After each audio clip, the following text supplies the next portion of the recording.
오늘은 역대의 연대를 생각하라 이런 제목으로 어제에 이어서 선지자 예레미야의 시대를 중심으로 이 마지막 시대에 사는 우리는 어떤 모습으로 살아야 할지에 대해서 좀 생각해 보고자 합니다. 시작하는 말씀으로 우리가 어제 저녁에 함께 묵상했던 하박국 2장 2절과 4절까지에 이르는 말씀을 읽고 오늘 이 시간을 좀 시작하고자 합니다. 너는 이 묵시를 기록하며 판에 명백히 새기되 달려가면서도 읽을 수 있게 하라. 이 묵시는 정한 때가 있나니 그 종말이 속히 이르겠고 결코 거짓되지 아니하리라. 비록 더딜지라도 기다리라. 지체되지 않고 정령 응하리라. 보라, 그의 마음은 교만하며 그의 속에서 정직하지 못하니라. 그러나 의인은 그 믿음으로 말미암아 살리라. 어제 저녁에 말씀을 함께 연구하셨던 분들은 연관되는 주제이니 좀 이해가 되실 거라 생각합니다. 오늘 처음 듣는 분들도 계속 듣고 따라가시면 문제는 없으리라 생각합니다. 또 그 범위에 있는 책을 읽으시면 더 깊은 의미를, 또 주변의 배경의 의미를 이해하실 수 있을 거라고 생각합니다. 방송으로 참여하시는 분들은 꼭 선지자와 왕에 있는 그 챕터를 함께 읽어주시면 감사드리겠습니다.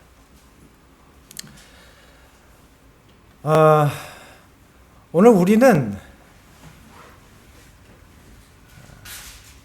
역사상 힘든 시기를 살아가고 있는 것 같습니다. 오늘은 어제에 이어서 우리가 어떤 믿음을 가지고 살아야 할지에 대해서 좀 함께 말씀을 연구하고자 합니다. 사람들은 보통 어떤 믿음을 가지고 살아갑니다. 그래서 사람에게는 보편적인 믿음이라는 게 있어요.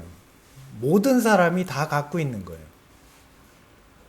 그리스도인이 아니더라도 다른 종교를 가지고 있다 하더라도 혹은 종교적인 신앙이 전혀 없어도 어떤 종류의 믿음을 가지고 살아갑니다. 사람은 보통 많은 사람들이 생각하는 바를 따르고 믿는 경향이 있어요. 그걸 보편진리라고 부릅니다. 상식이라고 부르기도 하고요. 그래서 대부분의 사람들이 어떤 것에 믿음을 갖냐면 그냥 많은 사람이 믿는 거, 대부분의 사람이 따라가는 것에 믿음을 둬요. 반면 적은 사람이 믿는 거, 몇몇 사람들의 어떤 사실들에 대해서는 믿기를 꺼려합니다. 이러한 인간의 특성으로 볼 때 우리 각자가 어떤 믿음을 가지고 살아가지만 각자의 믿음이라는 것은 사실 고유한 어떤 개성이라기보다는 세상이 믿는 경향을 따라가고 있는 거예요. 여러분 그걸 좀 눈치채셨습니까? 나는 개성이 뚜렷해 이렇게 생각하실지 모릅니다. 그러나 실상 사람은 고유한 개성이라기보다는 세상이 믿는 경향을 대부분의 사람들이, 아니 거의 다 따라가고 있어요. 예를 들면 이런 종류의 생각들입니다. 이 다음의 대화에서 이 말을 한 각자의 대상들이 어떤 믿음을 가지고 그런 말들을 했는지 한번 생각해 보십시오. 우리가 일상적으로 자주 주고받는 말들이에요. 누가 너한테 이런 짓 하면 좋겠니? 어떤 생각을 가지고 이 말을 했을까요? 거기 내 자리야. 내가 먼저 맡았다고. 이 사람이 어떤 기준을 가지고 있어요? 그 사람 좀 내버려둬. 너한테 나쁜 짓 한 거 아니잖아. 왜 먼저 밀고 들어오는 거예요? 내 오렌지를 좀 줬으니 네 것도 나에게 좀 줘야 된다. 이봐요. 당신이 약속했잖아요. 우리가 일상적으로 주고받는 말들이지만 여기는 각자가 믿는 바가 그 대화 속에 다 투영돼 있어요. 그 기준으로 행동하는 거예요. 사람들마다 생각이 다 다른 것 같습니다. 그런데 실상은 이 세상이 믿는 바, 다수의 사람들이 생각하는 바대로 그냥 따라가고 있을 뿐이에요. 사람들은 이렇듯 세상의 경향에 따라서 많은 사람의 생각을 따라서 살고 있습니다. 오늘 우리는 어떻습니까? 오늘 우리는 어떤 믿음을 가지고 살고 있습니까? 오늘 우리의 말과 행동에는, 우리의 삶의 태도에는 어떠한 믿음이 투영되어 있습니까? 우리는 어떤 믿음으로 살고 있나요? 요즘 적지 않은 진실한 기독교 신자들이 절망감을 경험하고 있다는 것을 직간접적으로 알게 됩니다. 이 포스트 코로나라는 이 낯선 분위기에 갑작스럽게 이 기독교 신자들이 큰 상실감에 빠져 있는 것이 사실입니다. 여러분도 그러십니까? 우리는 이 시대에 지금 뭘 경험하고 있죠? 어떤 큰 상실감을 경험하고 있습니까? 우리는 교회 공동체가 무너지는 것을 직접 경험하고 있습니다. 과거의 교회는 공동체였어요. 근데 더 이상 교회는 공동체가 아니에요. 큰 상실감에 빠지게 돼요. 그리스도인의 선한 봉사와 성도의 교제가 후퇴하는 것을 그냥 속수무책으로 그냥 바라만 보고 있어요.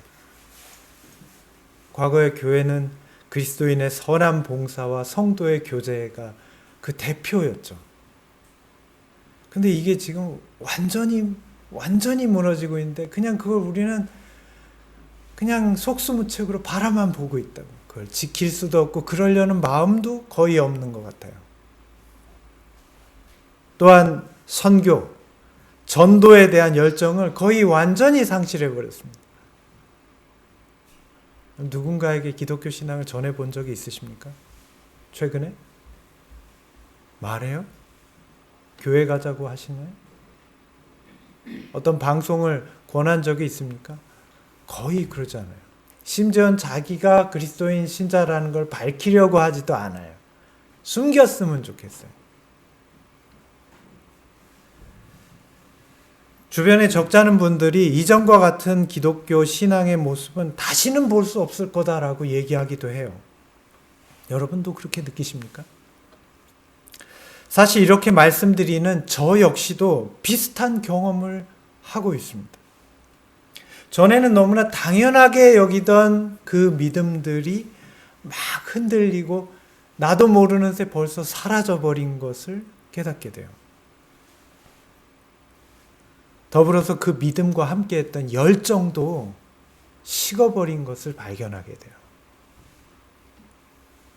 오늘 우리는 이러한 시대에 어떠한 믿음으로 살아야 될까요? 물론 이미 교회에 나와 계시고 이런 코로나 여건에도 믿음을 지키시려는 가정에서 혹은 현장에서 예배 드리시는 여러분들을 탓하기 위해서 여러분들을 정죄하거나 왜 이렇게 못하냐는 식으로 지금 이 말씀을 드리는 것이 아닙니다. 우리의 현실을 돌아보자는 거예요. 어제 저녁에 우리는 므낫세 왕으로 시작된 유대의 깊은 타락과 그로 인해 임박한 멸망을 앞두고 유대 땅에 거했던 진실한 하나님의 백성들이 어떠했는지에 대해서 들었습니다. 기억하십니까? 그러나 하나님께서는 그런 여건에 살았던 그들에게 대하여 선지자 하박국은 예레미야와 요시야 왕 시대 동시대에 살았던 선지자입니다. 그런 그들을 향하여 그럴지라도 의인은 믿음으로 살리라고 말씀하셨어요. 과연 어떤 믿음일까요? 어떤 믿음으로 사는 것일까요? 그들은 어떤 믿음으로 살았을까요? 오늘 이 말씀 가운데 한번 그들의 믿음을 살펴보고자 합니다. 선지자 왕 387페이지입니다. 기다리는 시간이 긴 것처럼 보이고 낙담하게 하는 환경에 의하여 영혼의 압박을 당하고 신임하였던 믿을 만한 많은 사람들이 도중에 믿음을 포기할지 모르나 지금까지 보지 못했던 배도의 시대에 유다를 격려하려고 노력한 선지자와 같이 우리도 굳게 믿고 의인은 믿음으로 말미암아 살리라는 격려의 기별을 기억하자. 아멘. 사랑하는 여러분, 오늘 이것이 우리가 가져야 할 믿음입니다. 이것이 요시아와 이 예레미야 선지자 시대에 살아갔던 가장 타락한 시대를, 멸망이 확정된 시대를 살아갔던 하나님의 백성들의 믿음이에요. 그들을 향한 하나님의 바람이에요. 이어지는 말씀입니다. 우리는 선지자들과 사도들이 증거한 믿음, 즉 하나님의 언약을 붙잡고 당신께서 정하신 시간과 방법으로 구원하여 주시기를 기다리는 믿음을 간직하고 개발해야 된다. 오늘 우리는 하나님의 언약에 우리의 믿음을 두고 하나님께서 정하신 시간과 방법으로 구원하시기까지 기다리는 믿음을 가져야 돼요. 우리는 그런 기다림을 갖는 거예요. 막연한 기다림이 아니고요. 하나님이 정하신 시간과 그분의 방법으로 구원하시기까지를 기다리는 거예요. 이 우리의 믿음입니다. 오늘 우리는 예레미야 시대의 한 인물을 통하여 우리가 이 시대에 어떤 믿음을 가져야 될지를 좀 생각해 보고자 합니다. 오늘 우리가 함께 나눌 인물의 이름은 요시야 왕입니다.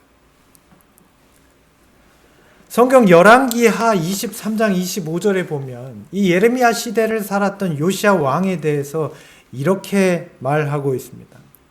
요시야와 같이 마음을 다하며 성품을 다하며 힘을 다하여 여호와를 향하여 모세의 율법을 온전히 준행한 임금은 요시야 전에도 없었고 후에도 그와 같은 자가 없었더라.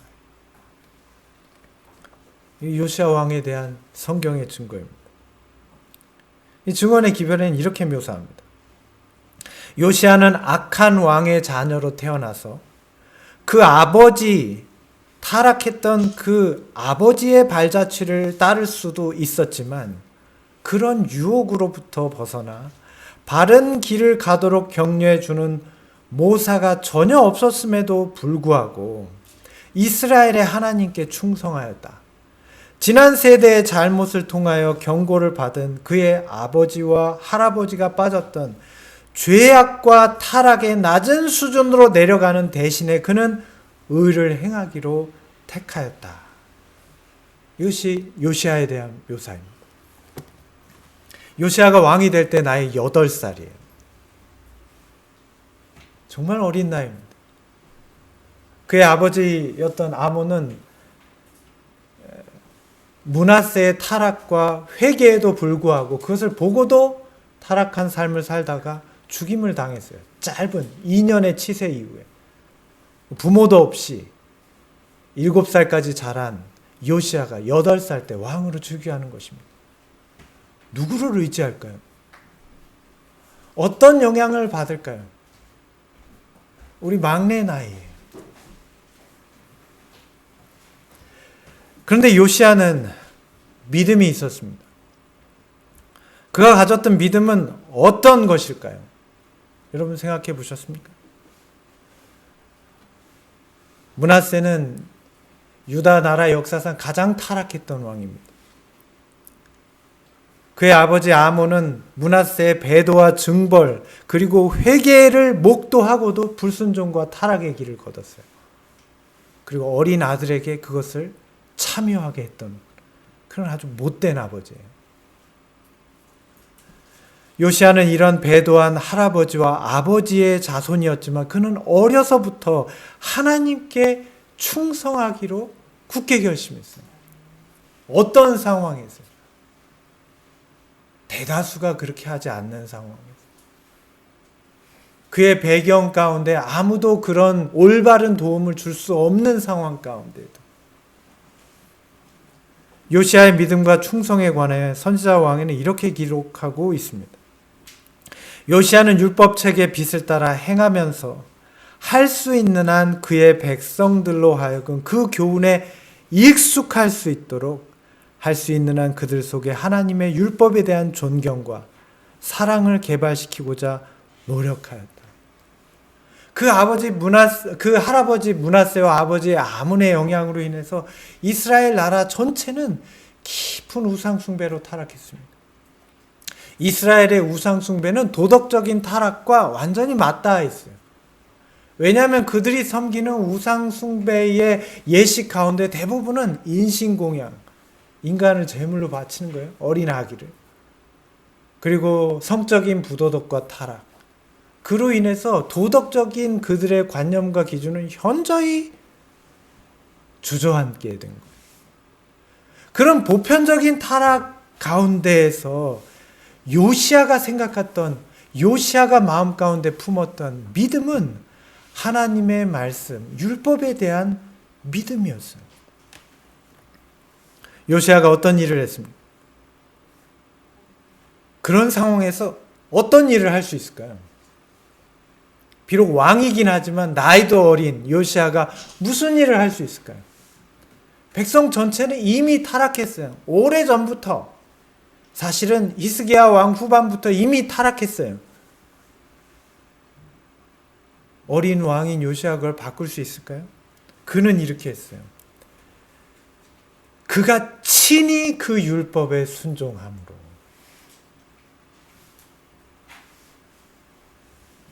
우리는 하나님의 말씀을 따르고 순종하는 삶에 있어서 항상 내가 순종하지 못하는 데 대한 이유를 세상의 타락으로 돌릴 때가 너무 많아요.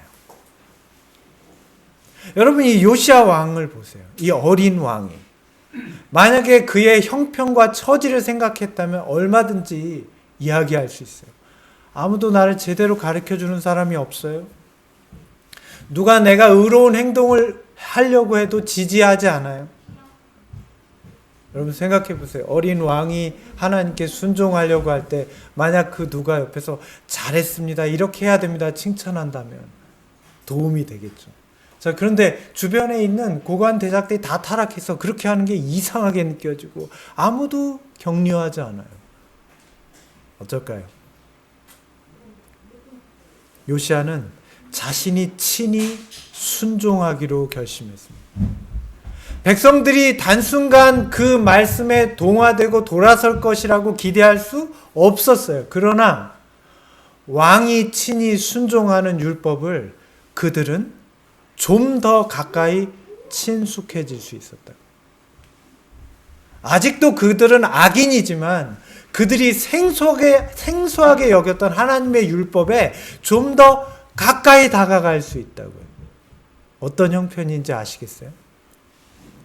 그들이 율법을 지킬 걸로 기대한 게 아니라 율법이 무엇인지 그냥 보기라도 하라는 거예요.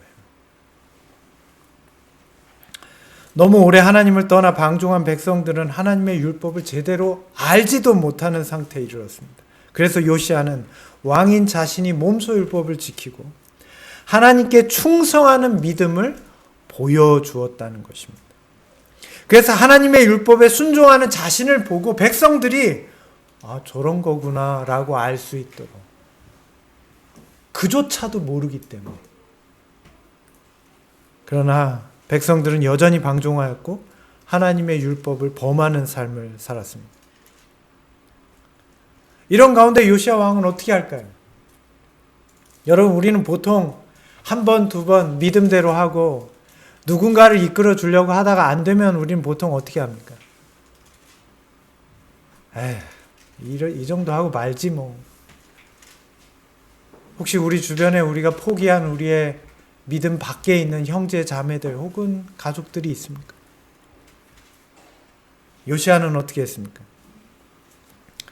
요시야는 놀람과 압도된 슬픔으로 옷을 찢고 번민하는 가운데 하나님 앞에 부복하여 회개하지 않는 나라의 죄악을 대신하여 간구하였다. 여러분, 그 가운데 의인이 해야 될 또 한 가지 일이 있어요. 회개하지 않는 그들을 대신하여 하나님께 회개하는 거예요. 다니엘이 그랬고 요셉이 그랬어요.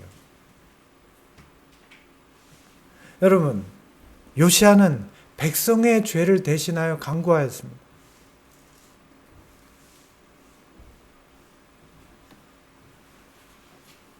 요시야는 어떻게 했습니까? 뿐만 아니라 이 젊은 통치자는 유다 땅에서 철저하게 이 개혁 사업을 수행하는 것으로 만족하지 않고 이스라엘 10지파가 점령하고 있었으나 이제는 아무도 없는 미천한 자들만 남아있는 팔레스틴, 북방 이스라엘 전 지역 황무지까지 다니면서 그의 노력을 확대하였습니다. 이미 이스라엘 나라는 전반적으로 타락했어요. 유대 나라 땅조차도 하나님의 성전이 있었던 예루살렘조차도 심지어 성전 안에서 제사장들이 다른 신에게 분향했다. 성전 안에서 제사장들이 몰래 다른 신에게 분향했다. 얼마나 낙심될까요? 아무 도움을 얻을 수 없어요. 예루살렘 성전이 거의 다 망가졌는데 고치는 사람은 아무도 없어요.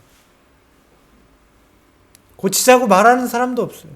그거 뭐에 쓰나? 전반적으로 타락해 있어요.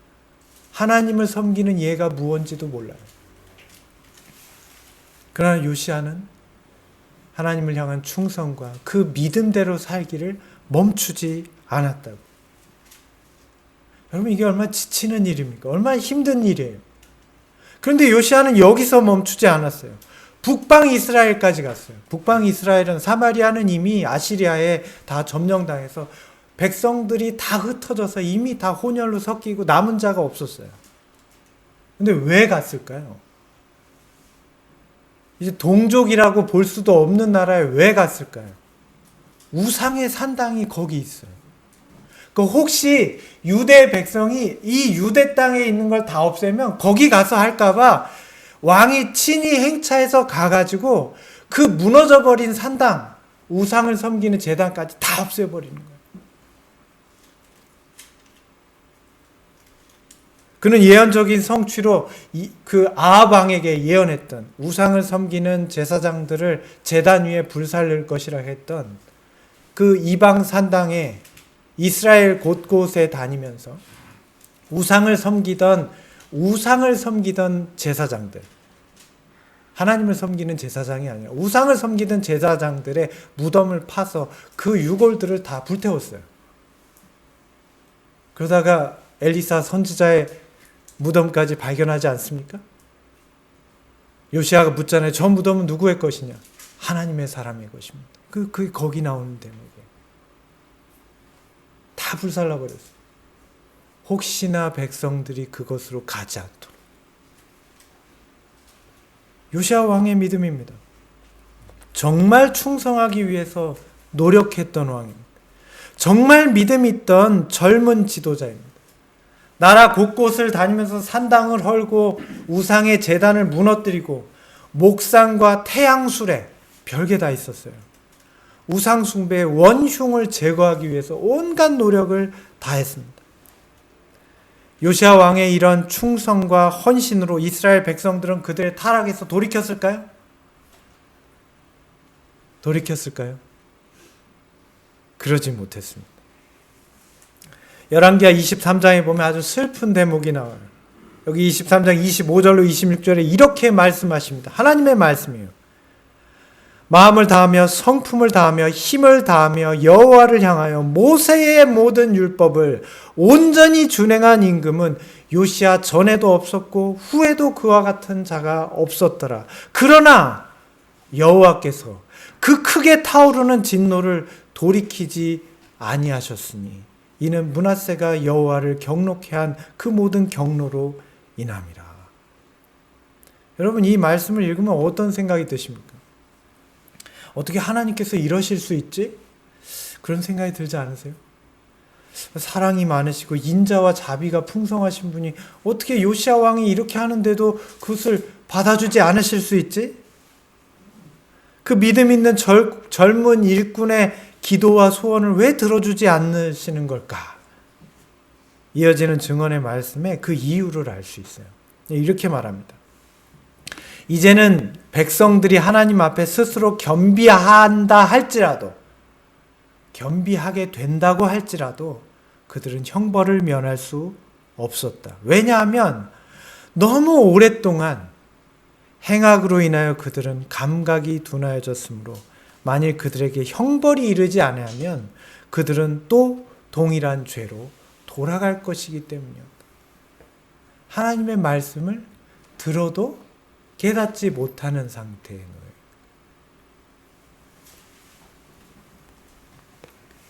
요시야 왕의 이런 거룩한 충성과 믿음으로도 그 백성들은 영적, 도덕적으로 하나님의 은혜를 거의 분간할 수 없는 상태에 놓여 있었다는 것입니다.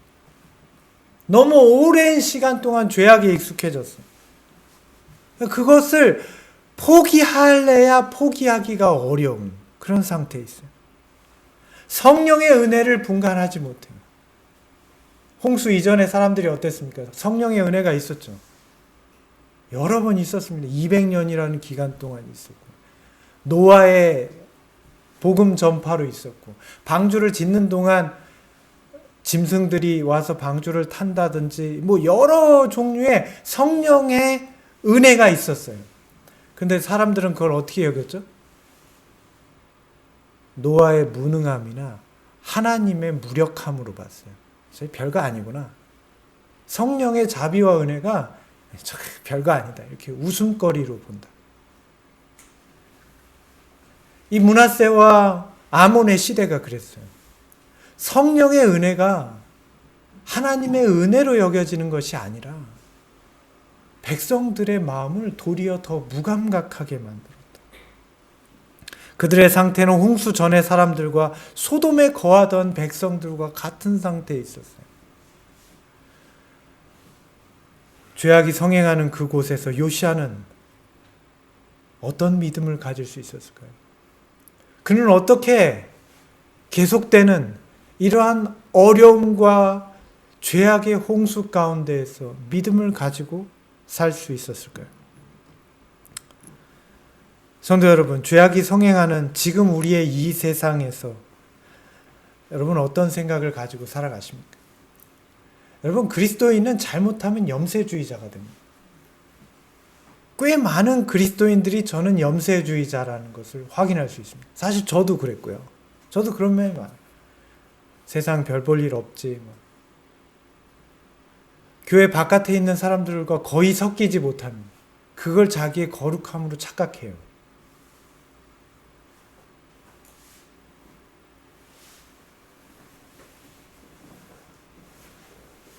오늘 요시야의 경우로 볼 때 과연 이런 세상에서 하나님의 백성은 어떤 모습일까요? 오늘날 우리는 멸망이 예정된 세상을 살고 있습니다. 마지막 때라고 우리가 말하잖아요. 그 마지막은 끝난다는 얘기잖아요. 마치 지금 이 유대 나라의 멸망이 이미 확정된 것처럼 세상의 멸망도 확정돼서 우리는 살고 있는 거 아닙니까? 자, 그러면 우리는 이런 세상에서 어떤 생각으로 살아야 될까요? 사람들은 오랜 시간에 죄악에 익숙해져 있습니다. 이 세상 사는 사람들의 모습. 사람들의 생활 가운데 우리가 죄악이라고 부르는 것, 먹고 마시고 즐기는 모든 것들, 범죄, 도덕적 타락, 성적인 부도덕, 너무 익숙해져 있잖아요. 이제는 종교도 거기에 한 일부를 담당하고 있어요. 나라에 일어나는 여러 일들을 보세요. 종교가 거기서 벗어나 있던가요? 그냥 다 같이 있어요. 성적인 부도덕과 타락과 여러 일들에 종교가 더 이상 말하지 않아요. 말하면 신도가 줄잖아요. 말하면 사회적으로 지탄을 받잖아요. 말하지 않아요. 더 이상 기독교가 사람들의 삶에 대해서 나쁘다라고 말하지 않는다고요. 죄악에 대해서 더 이상 죄라고 증거하지 않는다고요. 그렇게 말하면 안 되는 세상이 됐어요.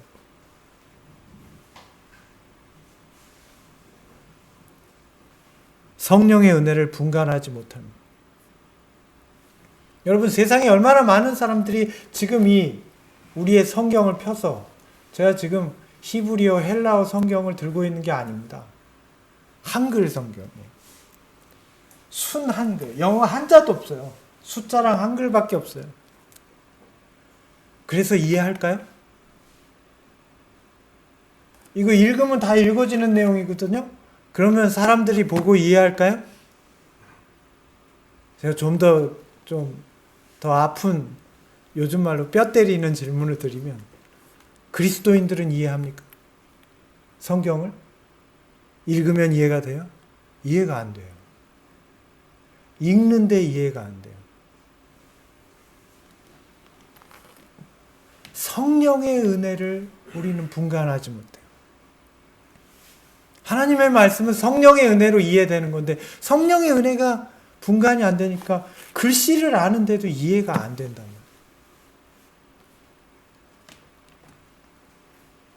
진리의 말씀을 전해 주어도 깨닫지 못하는 사람들이 너무나 많습니다. 이런 세상에서 복음을 전해도 아무도 듣지 않을 것 같습니다. 이런 세상에 선을 행해도 사람들은 하나님께 영광을 돌릴 것 같지 않아요. 멸망이 예정된 세상에서 하나님의 백성들은 어떤 믿음으로 살아야 될까요? 염세주의자가 돼야 될까요? 세상 별거 없어. 그냥 빨리 어디 지하 벙커 같은 데로 숨어야지. 먹을 거 다 싸질머지고 들어가서. 혹시 우리는 그런 생각으로 살고 있지는 않습니까? 요시야 왕은 어떻게 했습니까? 요시야 왕은 이렇게 얘기합니다. 왕은 장래의 사건을 하나님께 맡겼다. 어떤 장래의 사건이요? 멸망이 작정된 유다 나라의 운명을 그냥 하나님께 맡겼다. 그는 여호와의 영원하신 섭리를 변경시킬 수 없었다. 하나님이 정하신 거예요. 그러나 하나님께서는 죄악의 응보인 하늘의 형벌을 선고하시면서도 그들의 변화와 회개할 기회를 거두지 않으셨다. 요시야는 하나님의 심정을 알고 있었어요. 비록 그들의 멸망이 선고되었지만 하나님은 그들이 회개할 기회를 빼앗지 않으셨다고요. 이게 어떤 마음일까요? 이어지는 말씀입니다. 요시야는 하나님께서 그분의 자비로 당신의 심판에서 그 진노를 감하시고자 결정적인 개혁을 일으키기 위해 그의 능력을 다하기로 결심하였다. 여러분, 이 말씀이 무슨 뜻인지 아십니까? 요시야 왕은 유대 나라가 멸망될 거 알고 있었어요. 이미 선지자를 통해서 유대 나라의 운명은 바뀔 수 없다는 걸 들었어요. 그러나 멸망할지언정 하나님의 진노가 더 크게 임하지 않도록 하기 위해서 최선을 다하겠다고 맹세했다고요. 이 세상에 멸망이 작정되어 있을지라도, 돌이키는 사람이 매우 적을지라도 세상의 멸망이 하나님의 진노를 더 크게 일으키지 않도록, 죄악을 향한 그분의 증오를 더 크게 일으키지 않도록 해야 되겠다라는 결심으로 그의 믿음을 고정했다고. 오늘 말씀은 이렇게 얘기합니다. 그러나 그는 그 나라에 완전히 파멸될 위험에 처해 있는 것을 그냥 잠잠히 보고만 있도록 허락되지 아니하였다. 하나님께 충실한 사람들은 굽히지 않고 의를 행하도록 격려를 받아야 했고, 죄인들도 할 수 있는 한 죄악에서 돌아서도록 권유를 받아야 한다. 이것이 하나님의 백성들이 멸망이 확정된 세상에서라도 살아야 되는, 하나님의 의를 행하는 백성으로 살아야 하는 이유입니다. 그들의 믿음이에요. 세상의 죄인들을 향해서 하나님은 어떤 마음을 가지고 계실까요? 여러분 생각해 보세요. 세상의 죄인들을 향해서 하나님은 어떤 마음을 가지고 계세요? 죄인도 두 종류가 있죠. 구원받는 죄인이 있고 구원 못 받는 죄인이 있잖아요. 우리는 어디에 속하길 원하세요? 구원 얻는, 회개하는 죄인.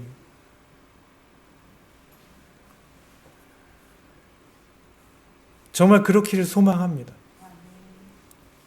그러면 우리는 이렇게 생각하잖아요. 그래, 회개하고 돌이키는 죄인에게 하나님은 자비로우셔.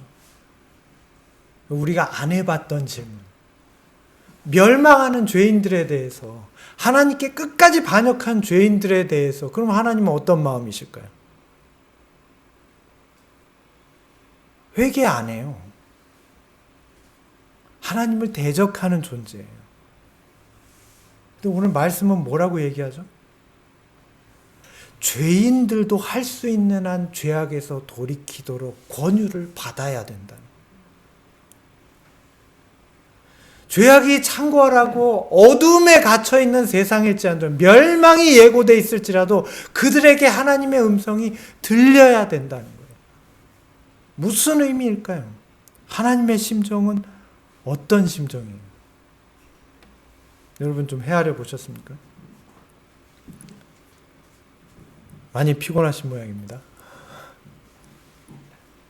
여러분의 이해를 돕기 위해서 제가 좀 이런 얘기를 드리겠습니다.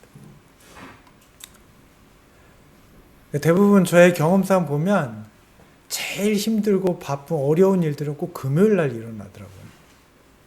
제가 제일 바쁠 때. 그것도 금요일 오후에. 경험상 그래요. 지난주에도 금요일 오후에 그랬거든요. 이번 주도 그렇습니다. 이번 주도 이런저런 일들이 많아서 좀 일이 바빠서 제대로 준비할 게 좀 많은 상황이었는데, 오후에 제가 이제 위에 2층에서 서재에서 준비를 하고 있는데 갑자기 밑에서 막내가 뛰어오는 거예요. 칫솔질을 하다 왔는지 양치하다 말고 입에 거품 잔뜩 묻었는데 울면서 올라왔어. 아빠 큰일 났어. 큰일 났어. 어떡해. 울면서 올라왔어요. 엄마 다쳤어? 아니야, 큰일 났어. 그럼 너가 다쳤어? 아니야, 근데 큰일 났어. 어떡하면 좋아? 나는 어떡하면 좋아? 막 계속. 왜 그러니? 그러니까, 내려와서 봐봐, 내려와서 봐봐. 큰일 났어. 어떡해. 무슨 큰일이 났나 집에 가봤더니 화장실 문이 열려있는데 보니까 샤워기가 다 뜯어졌어요. 네. 그 욕조에 있는 샤워기가 왜 이렇게 큰 게 달려있잖아요? 그게 뜯어져서 물이 막 사방으로 팍 나오고 있는 거예요. 제 애한테 여러 번 얘기했거든. 그거 잡고 흔들면 수도관 통째로 빠진다. 너 하지마. 여러 번 얘기했어요. 여러 번. 이게 하면 물이 막 솟아나니까 헤 그런 게 어딨어? 맨날 이랬거든요. 근데 그날 그게 사가서 떨어진 거예요. 그 물이 그냥 막 폭포처럼 막 나오니까 놀래가지고 이제 난 죽었구나. 내려가면서 계속 손으로 머리를 막 치면서 난 미련해, 난 왜 이러지 막 그러면서 계속 집으로. 그 부랴부랴 내려가서 하여튼 그거를 수습을 했습니다. 그냥 어떻게 떼내고 그냥 대충 사다 달고 그랬는데, 제가 가만 그 애를 생각해 봤어요. 제가 여러 번 얘기했거든요. 여러 번, 한 번이 아니고 이거 잡아당기면 이거 오래됐기 때문에 이거 떨어지면 난리 난다. 아빠 제일 바쁜 시간에 지금 이제 1시간 있으면 예배 시작인데 지금 준비할 거 많은데 그 수도관 지금 이걸 근데 제가 한마디도 할 수 없었어요. 방에 들어가서 웅크리고 앉아가지고 머리 쥐어서 막 계속 이러고 어떡하지 아무 말도 안 했어요. 그냥 다 고쳤어요. 근데 전 더 기가 막힌 걸 발견해요. 제가 얼마나 애를 썼어요. 옷이 다 젖고 바깥에 한 10번은 왔다 갔다 해. 누가 이걸 대신 해줄 사람이 없으니까 바깥에 수도관 잠그고 또 있다가 또 세면 다시 가서 또 열고 막 그래서 그걸 다 봤거든요. 다 봤어요. 근데 끝나고 나서 다 고쳤어? 그럼 됐네. 제가 그걸 보면서 어떻게 저렇게 쉽게 안도하지? 그런 생각이 들어요.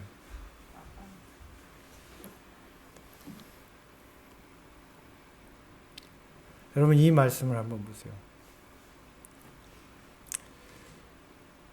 하나님께서는 죄 많은 당신의 자녀들을 그리워하시고 할 수 있는 모든 방법을 사용하셔서 그들에게 영생의 길을 가르치고자 하신다. 이게 순종하는 사람한테 하신 말씀 같아요? 아니에요. 안 돌아올 사람한테. 멸망이 확정된 유대의 백성들에게. 오래도록 우상 숭배로 도저히 들어도 깨닫지 못하고 돌이키지 못하는 그들에게 대해서 하나님은 어떤 심정을 가지고 계시냐면 죄 많은 당신의 자녀들을 그리워하시고 할 수 있는 한 안 돌아올지라도 모든 방법을 사용하셔서 그들에게 영생의 길을 가르쳐 주고자 하신다는 거예요. 멸망의 선고가 이미 내렸고 모든 백성이 회개하지 않을 것이지만 요시야는 하나님을 향한 열심과 섬김을 멈추지 않았습니다. 요시야는 하나님의 품성을 깨달은 것 같아요. 그 율법을 통해서. 오늘 우리는 요시야 왕과 같은 때에 살고 있어요. 인간의 힘으로는 이런 죄악의 조수를 도저히 되돌릴 수 있을 것 같이 보이지 않아요. 여러분 요즘 일어나는 일들 우리가 되돌릴 수 있을 것 같으세요? 그 어마어마한 일들을 제가 말로 다 하지 않아도 뭐 어마어마하지 않습니까? 요즘 일어나는 일들을. 그런데 하나님께서는 죄 많은 당신의 자녀들을 그리워하신다고요. 멸망할 자들인데 하나님께서는 그 죄 많은 당신의 자녀를 그리워하신다고요. 왜냐하면 돌아오지 않을 거기 때문에 더 할 수 있는 한 모든 방법을 다 사용해서 그들을 영생의 길로 이끌고자 하신다고요. 매우 오랫동안 그 땅의 거민들은 주위의 민족들의 풍습을 따라 목석으로 만든 우상에게 절하였으므로 인간의 힘으로는 이 같은 죄악의 모든 흔적을 제거하는 것이 불가능한 것처럼 보였다. 우리와 똑같은 심정이에요. 인간의 힘으로는 도저히 돌이킬 수 없는 대세인 거예요. 우리의 자녀가 거기 있고 우리가 알고 있는 우리가 복음을 전해줘야 될 이 세상의 사람들이 거기에 있어요. 그러나 요시야는 나라를 정결케 하는 일을 결코 굽히지 아니하였고 계속 노력하였다는 거예요. 여러분 이거 어차피 쓸모없는 일 아닙니까? 요시야 왕이 그 시대에 한 사람의 개혁, 한 사람의 믿음으로 엄청나게 밀려드는 이 조수와 같은 죄악의 일들을 무슨 수로 막겠어요? 어떻게 막겠어요? 돌이킬 수 없을 것처럼 보였을 것입니다. 어차피 이러다가 또 옛날로 돌아갈 텐데 이렇게 생각할 수 있잖아요. 나 혼자 무슨 수로 이 대세를 바꿔 우울한 생각에 사로잡힐 수 있잖아요. 또 이런 생각 들 수 있어요. 이만큼 하면 됐지. 내가 안 한 게 아니잖아. 내가 이 정도 하면 됐지. 더 무얼 하겠어. 이런 자조적인 위안으로 자신의 책임을 타락한 백성에게로 그냥 넘겨버릴 수 있어요. 그러나 요시야는 그렇게 하지 않았어요. 의인은 믿음으로 살리라는 선지자의 말씀이 그에게 있었어요. 그는 죄악된 백성들을 향한 하나님의 변함없는 품성을 믿었어요. 요시야의 믿음이에요. 하나님은 그 죄가 많은 백성들을 그리워하신다고요. 할 수 있는 한 모든 방법으로라도 그들을 되돌아오게 하기를 원하신다고요.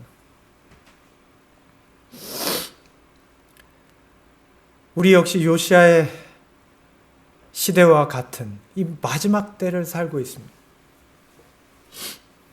세상의 타락을 핑계로 해서 우리의 영적인 준비를 게을리하지 말아야 합니다. 인간의 힘으로는 이 죄악을 대항하는 것이 불가능하게 보입니다. 그렇게 저도 느껴져요. 여러분만 그러신 게 아니에요. 그런데 우리는 왜 하필 이런 마지막 때의 부름을 받았을까요? 한번 어떤 학생이 저한테 그렇게 얘기해요. 나는 왜 하필 이런 시대에 태어났는지 모르겠다는 거예요. 한 10년만 더 일찍 태어날 걸. 그러면 수학여행도 가고 대학 가서 미팅도 하고 재밌게 지낼 텐데 지금 태어나서 난 진짜 불행하다는 거예요. 우리도 비슷한 생각을 할 때가 있지 않습니까? 왜 하필 이 마지막 때에 살도록 하나님이 나를 인도하셨을까? 왜 그러셨을까? 왜 지금일까 하필? 이런 어려운 때에, 이런 힘든 때에 왜 그러셨을까요? 오늘 요시야 왕의 믿음은 우리에게 이렇게 얘기합니다.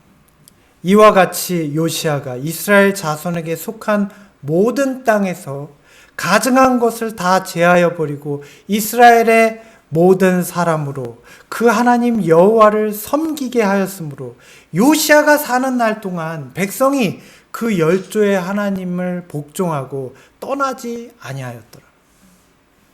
역대하 34장 33절의 말씀이에요. 무슨 뜻인지 이해가 가십니까? 이 말씀은 이런 뜻이에요. 주석에는 이렇게 얘기해요. 그의 생전에 이 요시야가 살아있는 동안 신실한 모범과 고무적인 열정적인 그의 믿음으로 인해서 백성들은 외형적으로라도 하나님의 뜻에 순종하게 됐다는 거예요. 그들이 비록 악에 뿌리 깊게 박혀 있었지만 그 왕의 모본 때문에 더 이상 타락하지 못했다는 거예요. 요시야가 살아있는 동안 유대 나라가 더 이상 타락하기가 힘들었어요. 왜? 요시야 때문에. 타락을 하고 싶은데 요시야 때문에 더 타락을 못하는 거예요. 사단이 그를 유혹하고 끊임없이 그 백성들을 타락시키려 하지만 요시야 한 사람의 충성과 믿음으로 인해서 유대의 타락이 보류된 거예요. 요시야 한 사람이 일으킨 개혁이 이스라엘 전체를 회개케 하지는 못했습니다.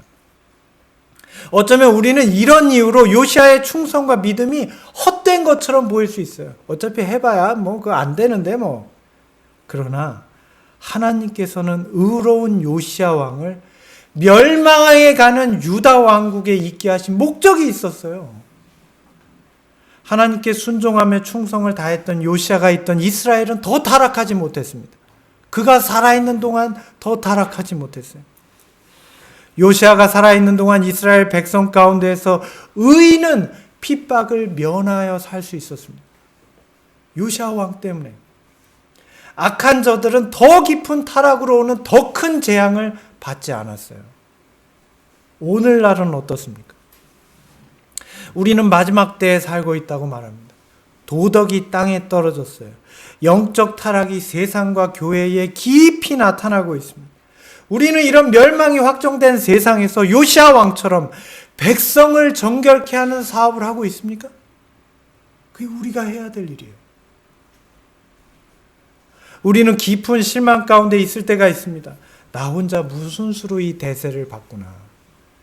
우울한 생각에 사로잡혀 있을 때가 많잖아요. 이만큼 하면 됐지. 더 뭘 할 수 있겠나. 자조 섞인 위안으로 자신의 책임을 타락한 세상에 미루고 있진 않아요.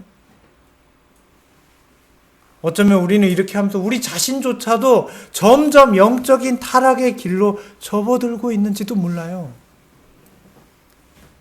C.S. 루이스는 이렇게 얘기했습니다. 잘못을 남에게 미루면서 즐거워하는 것. 타락 중에 가장 나쁜 타락은 영적인 타락.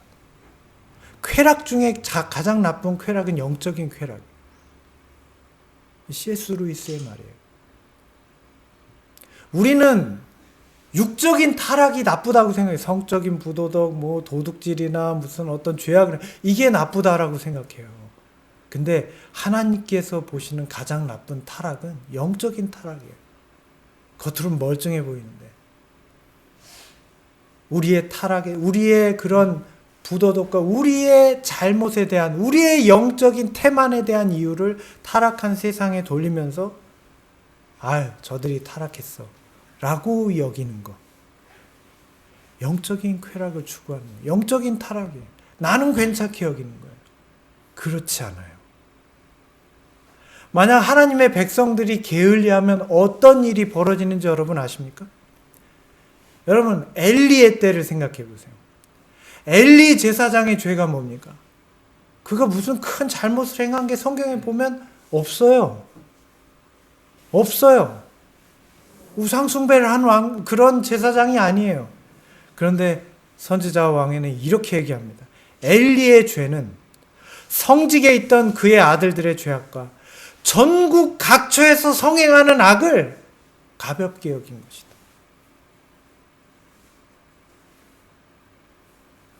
세상의 타락을 그냥 두고 본 거예요. 그냥 그렇지 뭐. 내가 뭘 할 수 있겠어. 죄를 견책하지 않았어요. 죄악을 억제하지 않았어요. 자신이 친히 모본을 보여서 요시야처럼 내가 직접 순종하는 삶이 무엇인지 보여주고 하나님의 품성이 무엇인지 나타내 보이려고 하지 않았다고요. 세상은 타락했으니까. 엘리의 죄는 엄청나게 큰 죄예요. 이스라엘 전체를 타락하는 길로 내몰았어요. 그의 아들들조차. 오늘 우리는 기억해야 합니다. 요시야가 일으킨 개혁으로 그 나라 안에 있던 우상 숭배와 사당들이 깨끗하게 치워졌으나 백성들의 마음은 변화되지 아니하였다. 절망적입니까? 우린 그런 절망적인 시대를 살고 있습니까? 대다수의 백성들은 회개와 개혁의 초청에 귀를 기울이지 아니하였다. 선한 요시야 왕이 죽은 후에 나라를 다스린 사람들은 그들의 맡겨진 임무에 충실하지 않았고 많은 사람이 타락하였다. 우리는 이렇기 때문에 세상의 타락을 보면서 절망적인 세상의 모습을 보면서 우리가 하지 않은 일에 대해서 당연하게 생각할 수 있어요. 이것은 엘리의 태만에 가까운 거예요. 요시야는 이 사실을 알았어요. 자신이 그렇게 해도 유대 나라가 다 돌이키지 않을 거라는 사실을 알았어요. 그러나 그는 백성을 정결케 하는 사업을 멈추지 않았다고요. 그것을 자기가 해야 할 일로 생각했어요. 하나님의 분노를 멈추고 저 백성이 더 큰 죄악의 형벌을 받지 않고 하나님의 백성이 보존되게 하는 것이 자기의 사업이라고 생각했어요. 이것이 요시야의 믿음이에요. 믿음으로 살아간 요시야의 모습이에요. 오늘 우리는 기억해야 합니다. 하나님의 율법을 맡은 자라고 공언하는 사람들, 오늘 우리입니다. 계명에 대하여 표면상으로 나타내는 저들의 경의가 그들을 하나님의 공의라는 처벌에서 보호해 줄 것이라고 믿어서는 안 된다. 악에 대하여 책망받기를 거절하지 말며 오늘 우리는 우리의 잘못에 대하여 책망받는 것을 당연하게 여겨야 합니다. 여러분 이 일이 쉽지 않은 일이라는 거 아시죠? 그런데 할 수 있습니다. 언제? 이게 나의 이기심이라는 걸 깨달았습니다. 하나님께서 나에 대하여 어떤 마음을 품고 계신지 깨달았을 때 악에 대하여 책망받을 수 있어요. 변명하지 말아야 돼요. 진을 깨끗하게 하려 애쓰는 하나님의 종들을 비난하지 말라. 여러분 제사장의 일들이 뭐였습니까? 백성들은 끊임없이 죄악을 그 짐승들의 피를 가지고 제단 앞으로 와요. 그럼 제사장들은 계속 뭐예요? 계속 청소해야 돼요. 제가 말씀드렸잖아요. 그 난리를 쳐놓고도 다 끝났네? 그걸 가잖아요. 제사장들은 뭐 계속 치워야 돼요.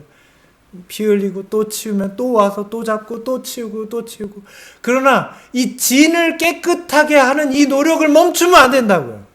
우리는 영적 제사장으로 불림을 받은 자들이에요.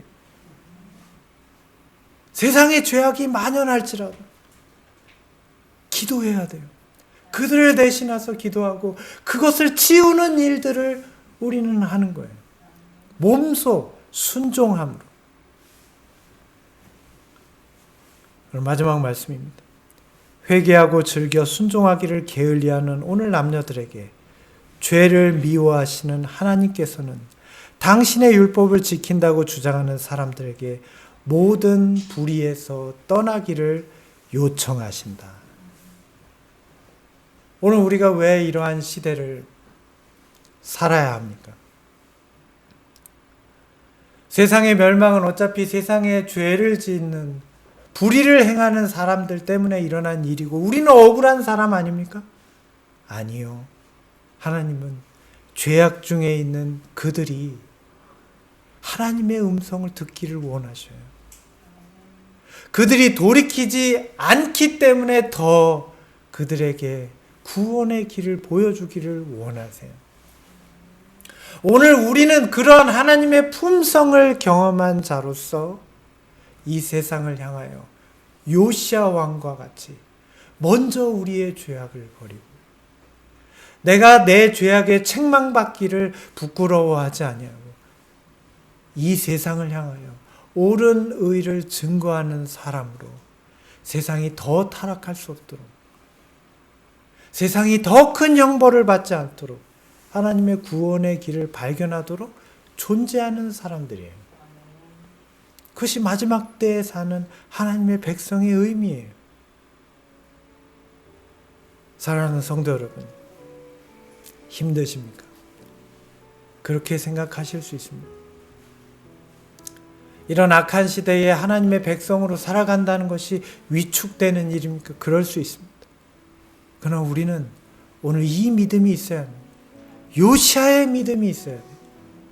멸망하는 세상을 향하여 하나님이 가지신 그 믿음을 우리도 갖고 있게 되기를 구해야 돼요.